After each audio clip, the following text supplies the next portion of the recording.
ketaatan kepada sesiapa sahaja yang meminda hukum Allah, seperti menghalalkan apa yang diharamkan dan mengharamkan apa yang dihalalkan dengan mengetahuinya. Yang pertama, perkara yang menjejaskan tauhid ialah kita memberi ketaatan kepada sesiapa sahaja yang meminda hukum Allah Subhanahu wa taala.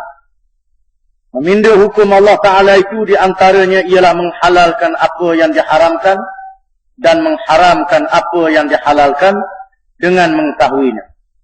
Firman Allah Ta'ala, ittakhadhu ahbarahum wa ruhbanahum arbaban min dunillah wal masih ibn Maryam wa ma umiru illa liya'budu ilahan wahida la ilaha illa huwa subhanahu wa amma yushrikun.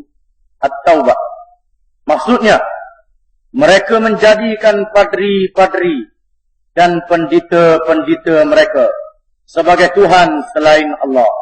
Dan juga mereka mempertuhankan Al-Masih bin Maryam, padahal mereka hanya disuruh menyembah Tuhan yang esa, tidak ada Tuhan malaikat dia. Maha suci Allah dari apa yang mereka persekutukan. Orang-orang Nasrani dianggap syirik. Di mana ayat ini bukan kepada orang-orang Nasrani, orang-orang Kristian. Orang-orang Nasrani dianggap syirik walaupun percaya kepada Allah. Walaupun mereka percaya kepada Allah itu ada.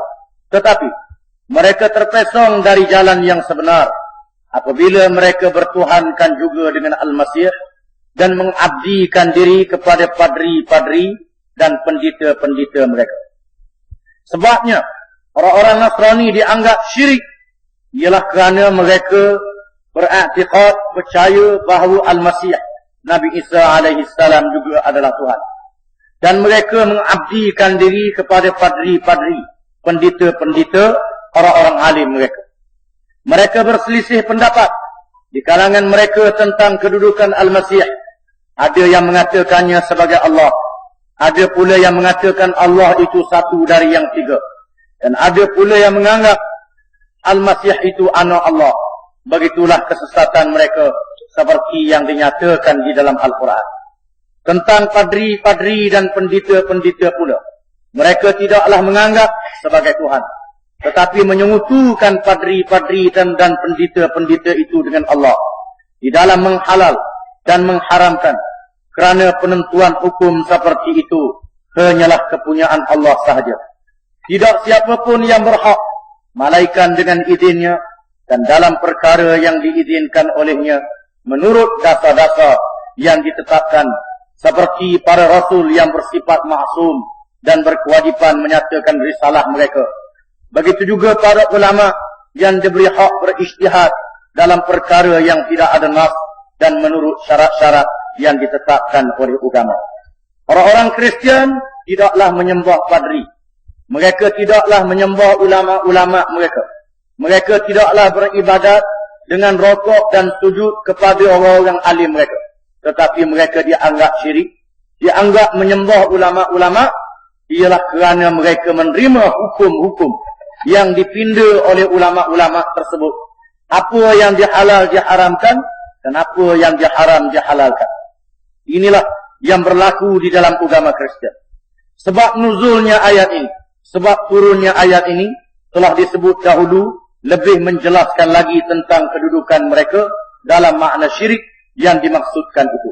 Kalau kita baca sebab turunnya ayat ini yang telah kita baca dulu, di mana sebab ayat ini diturunkan mengikut kisahnya ialah orang-orang Kristian, padri-padri telah menerima hukum-hukum yang dibuat oleh padri-padri mereka, walaupun hukum itu bercanggah dengan hukum Allah Subhanahu wa taala, dan Rasulullah sallallahu alaihi wasallam membaca ayat ini kepada Adi bin Hatim At-Ta'i yang datang menghadap Rasulullah sallallahu alaihi wasallam dengan memakai salib ataupun cross palang di lehernya yang menjadi lambang agama Kristian. Lalu Rasulullah membaca ayat, ittakhadhu ahbarahum wa ruhbanahum arbaban min dunillah. Mereka menjadikan padri-padri mereka, pendeta-pendeta mereka sebagai tuhan-tuhan yang lain daripada Allah. Lalu Adi bin Hatim menjawab, sesungguhnya kami tidaklah menyembah padri kami. Kami juga menyembah Allah sebagaimana juga kamu menyembah Allah. Lalu Rasulullah menjawab, sesungguhnya kamu menerima hukum yang dipinda oleh padri-padri dan pendeta-pendeta kamu. Itulah yang dikatakan kamu mengabdikan diri kepada padri-padri. Kerana Adi bin Hatim ini pada akhirnya menganut agama Islam dan menjadi sahabat Nabi sallallahu alaihi wasallam. Dan lebih layak menjadi syirik kepada orang-orang yang menganut ideologi atau apa sahaja teori-teori dan ajaran-ajaran moden yang tidak ada hubungan dengan agama Allah Subhanahu wa taala. Kalulah orang yang menganut agama Kristian, padahal agama Kristian itu asalnya adalah daripada Islam yang dibawa oleh Nabi Isa alaihi salam yang telah dipindah. Mereka dianggap syirik, dianggap kafir, dianggap jahiliyah. Begitu juga orang-orang Yahudi, walaupun mereka itu menganut pada asalnya agama yang dibawa oleh Nabi Musa alaihi salam, apabila mereka menyanggah tauhid Allah Subhanahu wa taala, mengesahkan Allah, mereka juga dianggap syirik. Kalulah ajaran yang dibawa oleh nabi-nabi dan rasul-rasul yang telah dipindah itu dianggap syirik, maka ajaran yang dianut oleh orang zaman sekarang ni yang tidak ada hubungan langsung dengan ajaran yang dibawa oleh nabi-nabi dan rasul-rasul adalah lebih syirik lagi. Yang kedua,